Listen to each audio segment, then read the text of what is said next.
it takes. And then on top of that, because they're earning money now because of NFTs, just imagine the possibilities, right? I'm like, a bunch of those guys that I bought NFTs from, I'm like, if this guy did this with like this amount of budget, imagine what he's gonna do now that he's like empowered now by the NFT community, right? So that to me is like a huge indicator. Matt, what's happening, man? How are you feeling? I'm doing great, man. How about yourself? I'm good. I'm very excited. We have a very special guest on our very special second episode of the NFT Now podcast, Victor Mosquera. He's a Vancouver-based artist who was originally born in Bogota, Colombia. Super talented artist. His style fuses elements of graphic design, 60s and 70s, psychedelic and science fiction art. He really explores lots of themes with regards to the human mind, life after death, spirituality. He talks about a character, the healer, that he brings into some of his pieces. He's worked with different musicians doing commissioned art, such as ODESZA. He's been represented by the Foreign Family Collective. Really uber talented artist that has made tons of big strides into the world of NFTs. As of this recording in March 2021, he already and currently has over 500K in total artwork value. So no signs of slowing down anytime soon either. What stood out to you in this episode, Matt? Yeah, I mean, his art has always been incredibly distinctive, immediately recognizable. And it was really great to be able to kind of lift the veil and hear a bit more about the creative process behind that work and what elements go into making that distinctive visual style. I thought it was also really interesting to hear how he's been able to develop a network of support and close collaboration within the community, the importance of the community. And I think his perspective, having come from working with musicians previously as client work and now as equal co-partners, is a shared and sort of common experience that a lot of visual artists are finding as they're empowered by the NFT space. Yeah, 1000%. Well, love to, super grateful to have had Victor on. So without any further ado, let's get into this week's episode. Mr. Victor Mosquera. Victor, what's happening, man? How you doing today? Yo, man, I'm great, man. How about you guys? We are good. We're very excited to have you on. So just to open things up, man, I think you've obviously been creating art and digital art for a while, but very curious kind of when you decided to really take the leap into the world of NFTs. Yeah. Okay. Yeah. So I feel like for me, NFTs, I think I got into it back in November, which is pretty like soon, right? Like it's been only like a couple of months, but it feels like it's been forever because everything moves so fast. Yeah. It's pretty as wild. far as I'm concerned, that makes you an OG. Yeah, exactly. Yeah, exactly, dude. Exactly. Everything's relative. Everything's relative. Yeah, dude, 100%. So yeah, like back in November, I saw a few people like kind of like doing it here and there on Twitter. I don't know if you guys know Kid Mograph from Argentina. Yeah. I saw Gustavo putting some stuff on. I think he was super at the time, and I was like, "What is this, dude? Like, I don't get it." Okay. So by the way, I don't come from like any like investing background, crypto background, nothing like that. Like quite the opposite. Like I'm so bad with numbers, so bad with like I'm not like that. So when I saw that, I was like, dude, I don't get it. Like I see that you're doing it, but I don't get it. And I might have like asked him like a few questions and still like that. I was like, I don't get it. And then I saw Fred Falkrender doing it too. And like, dude, Fred's so smart. Like he's like a very smart dude. He actually comes from like a background when like he knows like how to invest money. He's good with money. So I really trust him when it comes to that kind of stuff. And because I'm way closer to him, he actually took the time to like sit down with me and like explain everything to me. So as soon as I understood the concept, I was like, wait, what? Like, this is ridiculous. Like, this cannot be like a thing, right? And then I started posting. I think I did my first NFT like back in November, or maybe the first week of December, but I think it's November. Dude, by the time that I posted that one, I was still not sure how everything worked. I was just kind of like, my friends are doing it. I don't like it. It seems like a very promising thing to do. It was fun too because like we can actually like capitalize on like personal projects. And like everybody that I know, like I'm close friends with like a lot of these guys, like Mad Dog and Fred and Euphoria. So everybody seems so like energized by it that it was like it was just contagious, right? I was like, wow, like this is like everybody's super excited about this thing. So they made me excited about this thing. So it was like we all hype each other up at the same time. And that's how I got into NFTs in the first place. I know you've worked with a number of musicians in the past, including ODESZA. Right. Shout out Harrison and Clayton. Yeah. And I know you've worked with Foreign Family Collective. How did you link up with them, and what role did they play in your career development? Dude, yeah. First of all, a huge shout out to Harrison and Clay. Like, they're the homies. Fucking love those guys. And actually, I got in touch with them because of Harrison in the first place. Like, he's one of the few musicians that I know that he's very hands-on with, like, the visual side of his project, right? Like, he comes from a like design background. He really has like a good taste when it comes to that kind of stuff. So he found my work online, like I think on Instagram one day, and literally he just DM'd me from the ODESZA like page, and he was like, "Yo," literally I think it was like a one line, like, "Yo, I love your shit," and I was like, "Yo, what?" Because like by the time I mean, I still am, but like I was such a huge fan of ODESZA, and like their music is very like in tune with what I do. And a lot of that inspiration for like the pieces that I was doing at the time was pretty much like just me, like, like kind of like filtering movies and fashion and my favorite artists and music, and a huge chunk of that music that I was listening to was what Harrison and Clay was doing, right? So for me, that was like, wait, Harrison likes my shit. I was like, this is crazy, dude. So I just answered back. We started chatting. He's like a super easy to talk to guy, as you know. So we just started becoming friends online. And then I think one day I was like, dude, why don't we just do something? He's like, actually, I have this thing, like we have this gig coming up. It would be awesome to do like a print just to see how it goes. So the first thing that I did for them was the poster for a show that they have back in like 2018, I believe, for Red Rocks down in Colorado. So yeah, so I did the prints. I worked directly with like Harrison and Clay doing the whole, like the whole idea. Like I think the idea came up from a little sketch that I had on my Instagram, and they're like, "Yo, we love the idea, and we want to apply that to this poster because I think it fits really well." So we work with them. Like I said, Harrison is very, very, very hands-on with like the visual side of things. So it felt like a proper collaboration. Like it wasn't just me being like, I guess I'm gonna do this. It was like literally like talking to him like on a daily basis, almost kind of like figuring things out. It was really awesome. And then for that show, I went to Colorado to see the show. And that's why I met them for the first time. I was like meeting Harrison and Clay. I was meeting the whole team, like the whole Foreign Family team. I was seeing the show for the first time too. So it was honestly like, like even today, I remember that as one of the best like weekends of my life, because it was like a time where I was trying to make a transition from working on games and working in films, which is what I've been doing for like what I did for like a long time before I'm doing what I'm doing now. And by the time that Harrison and Clay reached out to me, I was already getting like some momentum and some traction with my personal work. But I feel like those are one of those like pivot moments where in my head I was like, okay, like what I'm doing, there's something here. Like there's something in what I'm doing that is clearly working, and this is kind of like a sign of like, like you're doing the right thing, right? And then yeah, like dude, like we just became friends. Like like they're so chill and they're so easy to talk to. Like we just ended up like hanging out and just being friends. And after doing a few things, they asked me like if I wanted to be part of the collective, the Foreign Family Collective, and dude, it's been amazing. Like everybody from the team, shout out Luke Tanaka, Japanese dad. He's an amazing designer. Sean Kusanagi, Sky. They have like very awesome like visual artists working with them, like even before me. So it's been awesome to kind of like like be friends with those guys and see what they're doing. We had the chance to do like bigger projects like Sandara. I don't know if you saw like the festival that we did down in Mexico.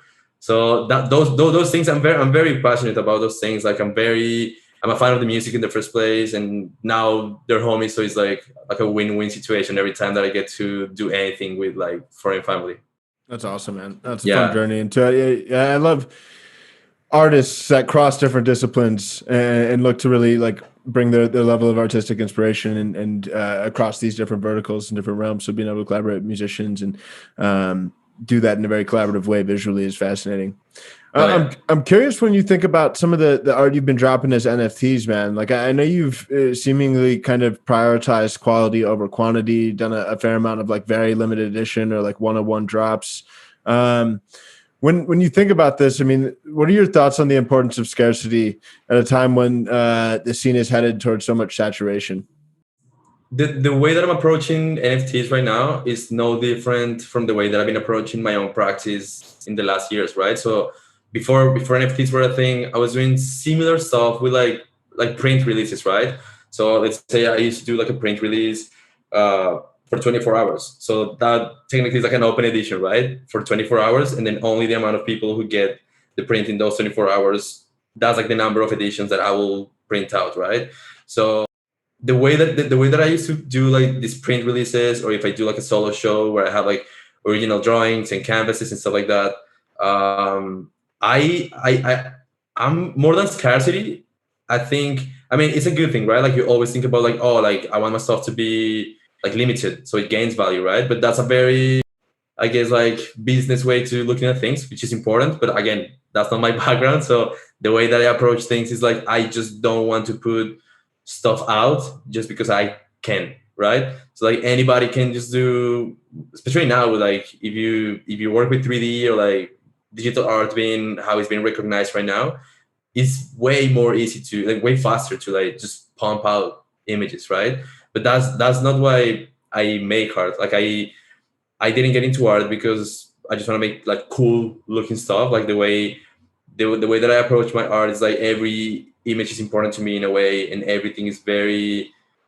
I mean, it doesn't have to be like the most meaningful thing in the world, but I do want it to mean something to me, and I want it to mean something to you, right? So if you buy, let's say, a print from me, I don't want it to be like a commodity. I want it to be something that is part of your life, right? So that's something that I'm trying to do with my NFTs. Like most of the people who, like if somebody's listening, most of the people that bought something from me in the last, like 7 years, that is like a print or a canvas, they bought it without that, like that, like preconception of like, oh, I'm gonna flip this, or oh, this is gonna worth millions in the future, or there's a secondary market for this. Most of the other people who bought my stuff in the past few years is because they want it in their houses, and they send me photos of like, oh, my living room looks amazing because I have this print from you or this canvas from you. Like I love this t-shirt that you designed or something like that. Like that's more meaningful to me. So the way that I'm approaching NFTs is kind of like the same way. I don't want to give you or like pump out a bunch of NFTs just because now the market is hot, or because this is like popular or it's trending on Twitter. I don't care about kind of like making the most money out of it while the market is hot. Like that's kind of like how I see when I see people like, I mean, no diss to anyone, but like that's just kind of like the vibe I get when I see people like, I just started yesterday, now I have 10 NFTs available right now. Is like, okay, like I'm here for the long run, I guess is what I'm trying to say. Like this is a marathon. This is not like a short term kind of thing, right? Like I'm here for the long run, so I just want to make sure that everything that I release is relevant to what I want to be doing in the future, and it's relevant to what I'm feeling right now, and it's hopefully like something that people can connect with and is important for in their lives. Either because it's a good investment, which that's when the scarcity comes into play, or because it's actually something meaningful and they actually connected with the piece and they just want to own it because they love it. I love that. No, that's fascinating, and I think that. I mean, too, I'm curious too how this kind of ties to some of the inspiration of some of your art pieces. I mean, you obviously putting a lot of care and trying to express yourself on an authentic and deep level, and to some extent evoke a reaction from the people that are purchasing it. Like when you think about that kind of creative process or what you're really trying to like bring to life, how do you really go about from like ideation all the way through like final? So yeah, like if you see my work, again, it's like I try to be very deliberate when it comes to like what I release, right? So I try to do, I have a bunch of like, dude, like literally like if I can show you, like I have a bunch of like, I have like boxes full of like this kind of stuff that is like little notebooks with like little ideas, and like I have like little like sketches of what I want to do and whatnot. So I really try to think about like what I want to say with this NFT, and like why am I minting this thing, and like why this one versus some other idea, right? So when it comes to the process, I I really like sit down, do some sketches, trying to like think about like a good idea. For me, the idea comes first, and then once I have that idea, that comes into play with like what's like the best platform to release it, right? So that's what you do. You know, you have like places like Nifty Gateway or like Super Rare, like you can do editions. Why are you gonna do editions? Like, what's the reason behind doing editions? Why is this a one-on-one? So I feel like a lot of things that I do kind of like on the go, because like I say, like everything moves so fast that you all the time you have to like readjust all the time, right? So what might seem to be a good idea right now, maybe like in 2 weeks, is gonna be like, oh yeah, no, people hate that, or like people bash it because it looks like this, or like yeah, everything. You just have to like constantly readjust, right? So yeah, I feel like I'm still now like I'm just still kind of like going with the flow and seeing kind of like what's the best thing to do or what's not the best thing to do as I do those things. That makes total sense, and I love hearing your perspective on it, because I really do feel like your work is extremely memorable. It's really stuck with me. I know I mentioned the Everything Connected drop is one that's what introduced me to your work, and it's one that I've returned to. You know, even after seeing. Man. Yeah, of course, and you know, I love that you just showed those drawings there, and I saw some of the same motifs, those faces. I'd love to hear a bit about the specific inspiration behind that drop, and some of those motifs that tend to recur in your work, and also the colors. I think you have a very striking sense of color. Oh, thank you, man. Yeah, so I with my work, I do like I appreciate what you said so much, because I do have some like stuff that is like is like recurring in my work because it has a meaning for me, right? So there's a few things that I have in my work, like these characters called like the healers, which is like it's very literal in the way that is like it's supposed to be like a healing character, either for it could be like a metaphor, right? From like a bad situation, from like an actual disease, from like mental health issues, like it could be anything, right? Like the concept of healing is very important to me, and that's why I have these characters. I also have the reason why the first drop was called Everything Connected is because it was the first like concept that it kind of like jumped into my head when I was like kind of just deciding to like what is gonna be like my initial statement in this NFT world. Like that wasn't my first NFT, but that was like my first show, right? Like my first body of work that I wanted to present as a body of work in the NFT world. And the reason why I ended up with Everything Connected is because that's a theme that I've been, you know, like talking about forever. Like it's been like a constant like theme in my practice.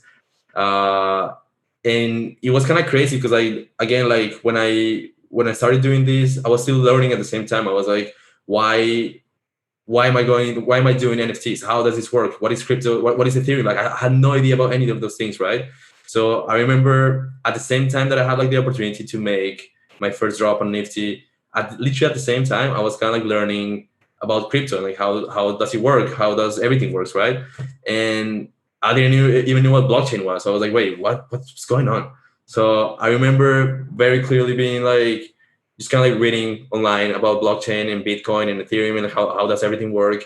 And as soon as I understood the concept of like blockchain, I was like, I just couldn't help but like see how that echoes like life in general. So it's like you have like this network of computers, and like everybody in the network is vital for the blockchain to work the way it does. And I was like, that's literally how life works in a way. Like it's like echoing that kind of like sense of like everything is connected, and like we're here because there's like, you know, like this planet has like a very specific configuration of like environmental like rules that makes us possible to like live, like the amount of oxygen, the temperature of the planet, like gravity, like all these things work like in concert to make life possible the way that we know it, right? So that's why I ended up going with Everything is Connected, because it was like I just couldn't help but like take that you know, like that echo from blockchain to like what I've been kind of like talking about with my work in the last few years. So that's why I ended up with that. And yeah, like I'm also planning some stuff in the future that is gonna like again like connect everything.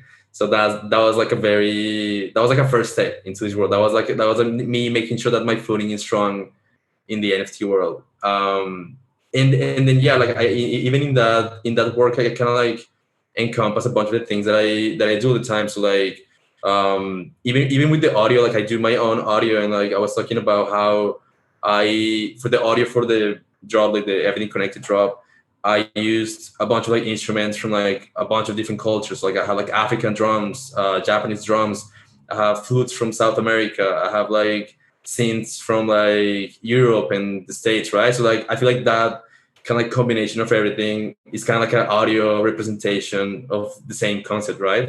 Um, so I feel like that connectivity, like between like us humans and everything that is like around us, that's one of the themes that I always have in my work.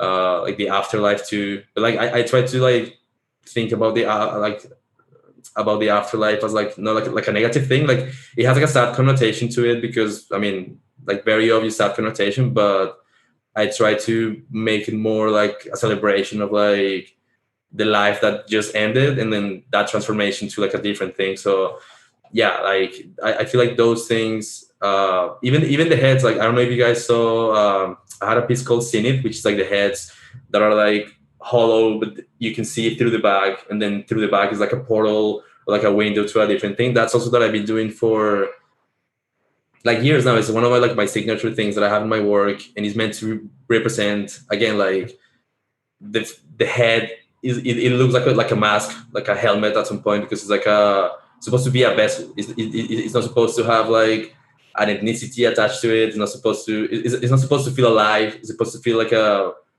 vessel that is containing something. And like, in this case, it's like again like a humanoid shape, because we are the vessels, and this is like a metaphor for like how this humanoid thing that we see as bodies is containing some other stuff that I mean we know as like soul, but like it could be anything really. Absolutely. And I think you really did achieve that. I would say that one of my big takeaways was this sort of like strangely comforting quality that I felt when I looked at them. And I think you touched on something that's really interesting. And I think a lot of artists are probably experiencing it, is this idea of this learning curve. Not everyone is crypto native, of course. Mm-hmm. And I think that at this time, when it is more difficult to connect with others, it's been interesting to see Clubhouse become this really important platform for artists to connect with each other, and also to like help bring people up to speed on the technology and what's actually going on here. I would love to hear your thoughts on that platform, how important it has been for you in terms of getting into the NFT community, and also in helping as you've learned a lot in quite a short amount of time. Yeah, dude. Yeah, Clubhouse is huge right now. Like it's huge, but like you know what's funny? Like it feels huge in like a very organic way, at least for me, like, because like the way that I got into the platform, right? So like the reason why I got into the platform was because again I wanted to learn some more about like NFTs, and like again same thing. Like a bunch of my friends were talking about their drops, and a bunch of artists that I really looked up to from before, they were talking about their drops. So I was like, oh, okay, like I have to sign up for this thing. Honestly, like I'm not like the biggest fan of like, you know, I have like a bittersweet relationship with social media, because like it's so awesome, but at the same time, I don't enjoy just being on the phone all the time, or like it's like one more thing to take care of. And when somebody was like, "Yo, get Clubhouse," I was like, "Not another one, dude. Like I don't need one more social media platform. Like no anymore, dude." And then I think one thing that I like kind of like at the moment was like the concept that it felt very exclusive in a way that is not like gatekeeping. It feels like very exclusive in the way that is like awesome people talking about like awesome stuff. And I think I saw like a random room, and it was like an artist that I liked, and I was like, wait, this guy's talking about like his work, and he's like, yeah, dude, get in the platform. I was like, okay, sure. And then yeah, like once I signed up for the first time, like back in November, I was like, oh yeah, this is so awesome, because like we met through Clubhouse. Like that's the first time that I talked to you, right? So like that's really sick that because of that application, we're having this talk right here, and then the next time that you come to Vancouver, we're gonna hang out, and then just because of Clubhouse, like, that's like a real friendship right there, right? So that's the thing. Like that's like my takeaway from like not only Clubhouse, but like everything, like Twitter, Instagram. Like I met Fred through Instagram like 6 years ago. Now he's one of my best friends, right? So it's like those are the takeaways that I'm like, okay, this is awesome. And like I feel like Clubhouse is like that on steroids, because it's about helping each other and it's about community. So very, very rapidly I realized that It's not like about like competition or like how many likes you get or like who's better. It's more about like, yo, I love your stuff, I want to support you, let's talk about art and let's talk about NFTs. Like, do you have questions? You can ask me. Yo, can I ask you how do you do this stuff? So it's like it very rapidly became to me like one of those things that it felt very like real. And I mean, you have some like clubhouses rooms that are about like, you know, people using big words and like 17 people in the room talking about the same thing that you're like, yeah, whatever.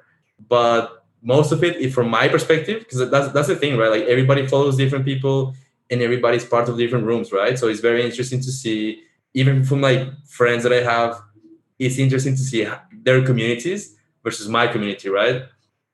Which is like, I don't know if you saw like that Dead Mouse post about Clubhouse. Yeah. So I don't want to talk about it too much because like who cares? But the one takeaway from me that in my head I was like, I get why he's saying that, is because that just goes to show you. I mean, this is what I like to think, right? I might be wrong, but like in my head, is like that goes to show you how different his side of the community is compared to mine. So because maybe he's saying that like people on my side got upset, like people from my immediate community got upset. He's like, wait, why are you talking shit about my community? But he's like, hey man, our community is very different. We're here supporting each other, talking about art, talking about things, learning. Maybe his side of the community is a bunch of like people who are trying to like, it's a bunch of managers and like, I don't know, DJs or whatever he's following that are trying to get into the industry with the wrong intentions. Or I don't know. That's the thing. I don't know I don't know how his experience of Clubhouse has been. So for me personally, it's been amazing. Like I just been there with friends, hanging out, meeting new people like you guys, and then literally like making me a better artist and a better like even investor. Like sometimes I listen to like investor club, like it's improving my life in a very positive way, right?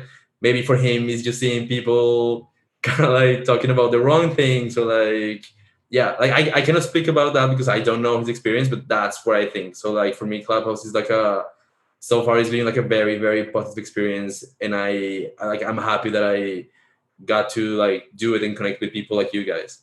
Yeah, Yeah, 1000%. With that said, I mean, I think you're alluding to the community on Clubhouse. Earlier in the conversation, you spoke about the fact of artists and the fact that you're here. I see this as like a marathon, not a sprint, and not just like a short-term cash grab, but really trying to contribute to a community that will be bigger than any one of us. When you think about, there's all these different artists coming to the table, whether it's digital artists or it's musicians, everybody's trying to get their hands on NFTs and create their own NFTs. From your perspective, what do you think is going to differentiate like the good from the great, like artists and NFT owners and creators in the world? There's two things that come to mind. So the first one, again, like right now is like a huge hype, and like there's a lot of people like just buying stuff without any context, right? Like there's a lot of people with money buying a bunch of stuff without any context. And like the way that I like to like I've been slowly starting to collect NFTs. So the way that I approach it, it's because again, I don't come from a financial background. I cannot tell you a good stock to buy even today, but I can tell you about amazing artists, right? I've been in contact with like amazing people doing art for like more than a decade now. So like I know what some guys are capable of, what some guys are gonna do in the future, what some guys have done, right? So if I approach this from like a very sterile point of view and like leaving the art aside, I would say I feel like the people who have been doing great stuff for years, that's a huge indicator for me that their stuff is gonna get even better and their work is gonna appreciate even more, because I know what they're capable of, right? Like they have been associated with like amazing brands, amazing musicians, films, games, the fashion industry. So that to me is a great indicator that this guy has what it takes. And then on top of that, because they're earning money now because of NFTs, just imagine the possibilities, right? I'm like a bunch of those guys that I bought NFTs from. I'm like, if this guy did this with like this amount of budget, imagine what he's gonna do now that he's like empowered now by the NFT community, right? So that to me is like a huge indicator. And then also that's like one. And then the main one is like the art, right? Like I feel very lucky right now because like I know art and I have a very good context when it comes to art. So like when I see people doing amazing art, I can already tell, even if people don't realize it yet, I'm like, yep, like I like has what it takes. Or like it feels kind of like the X Factor or something like that when you hear somebody singing and you're like, yep, like he's gonna be amazing in like 10 years. It's something like that. So like I'm really looking for like inspiring people. Like there's so many people doing art right now, and there's so many like tools. Like everything is getting easier, everything's getting cheaper, kind of everything's getting more accessible, definitely. So I feel like we're about to see two things. We're about to see amazing, super inspiring art, and we're about to see a bunch of like work from people that just get into the NFT space because they're like, oh shit, there's like money now and it's like popular. So we're gonna see a bunch of like things that are gonna be forgotten 100%. We're gonna see those things in real time in the next few months for sure. Well, in that spirit of looking forward, I know you just recently dropped Roots on Super Rare. You mentioned on socials that would be your last release for a while because you've got something very big in the works. What can you tell us about this mystery project or what you have done? Well, it's more like mystery projects. Like it's a bunch of stuff going on right now. So like, dude, there it is. The only thing that I can give away pretty much right now is that I have a second drop on NFT on April 22. So that's happening. That was gonna be like a really special one, and it's like again like that's why I wanted to set like a strong foot with Everything Connected, so I can kind of like keep realizing my plan. So yeah, like my second drop is coming at the end of April, and a few collaborations with like really inspiring people. And for now, this is all I can say. But also, I don't know when this is coming out, but I'm announcing the first of those mystery projects. I'm announcing it pretty soon. Like I'm guessing in the next few days. Yeah. Very cool. Well, we await with bated breath. We can't wait to see what you do next. I can't wait to see what your follow up to Everything Connected, and wishing you all the best of luck going forward.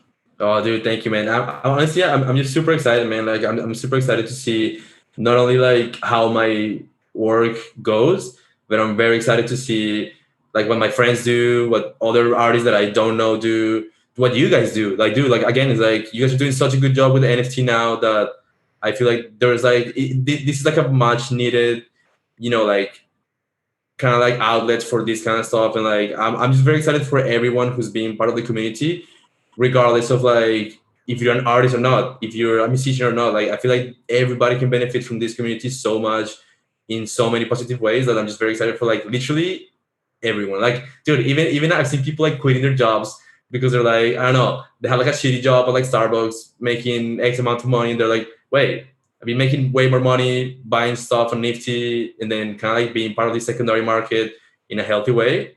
And literally this has changed. Like I've seen it in real time, people like quitting their jobs to do that now, right? So I'm just very excited for like life on earth after this thing, for like creative people. That I think is gonna be like a really what a time to be alive, pretty much. That's what I'm trying to say.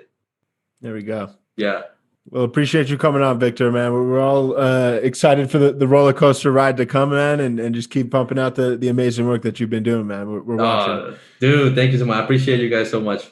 Likewise, thank brother. You for having me. Man, well, I really loved that episode. I particularly loved how he's really leaned into kind of creating and nurturing his relationships with the community by way of collaborators, supporters. I think there really is this kind of like family atmosphere in the NFT creator community right now, and I think that's so pure, so beautiful, and what is the driving momentum that will continue to snowball and take this into a more mainstream part of culture. What do you think, man? I agree. It feels kind of like a full circle moment to me because I remember coming across his art, Everything Connected, the faces, and just being really struck by it, putting it on NFT Now Instagram before I knew anything about him. And so it's really wonderful to meet him proper, to get that, to be able to hear about his creative process and to be able to hear the significance of those themes and those elements that really stood out to me from the minute I first saw the art. Yeah, well, totally aligned. Well, thank you all for tuning in. We'll be back. If you haven't already, we really do appreciate if you leave reviews wherever you listen to our podcast. It helps us get better and helps us reach new listeners. So on that note, we out. We'll be back next week. Until then, peace.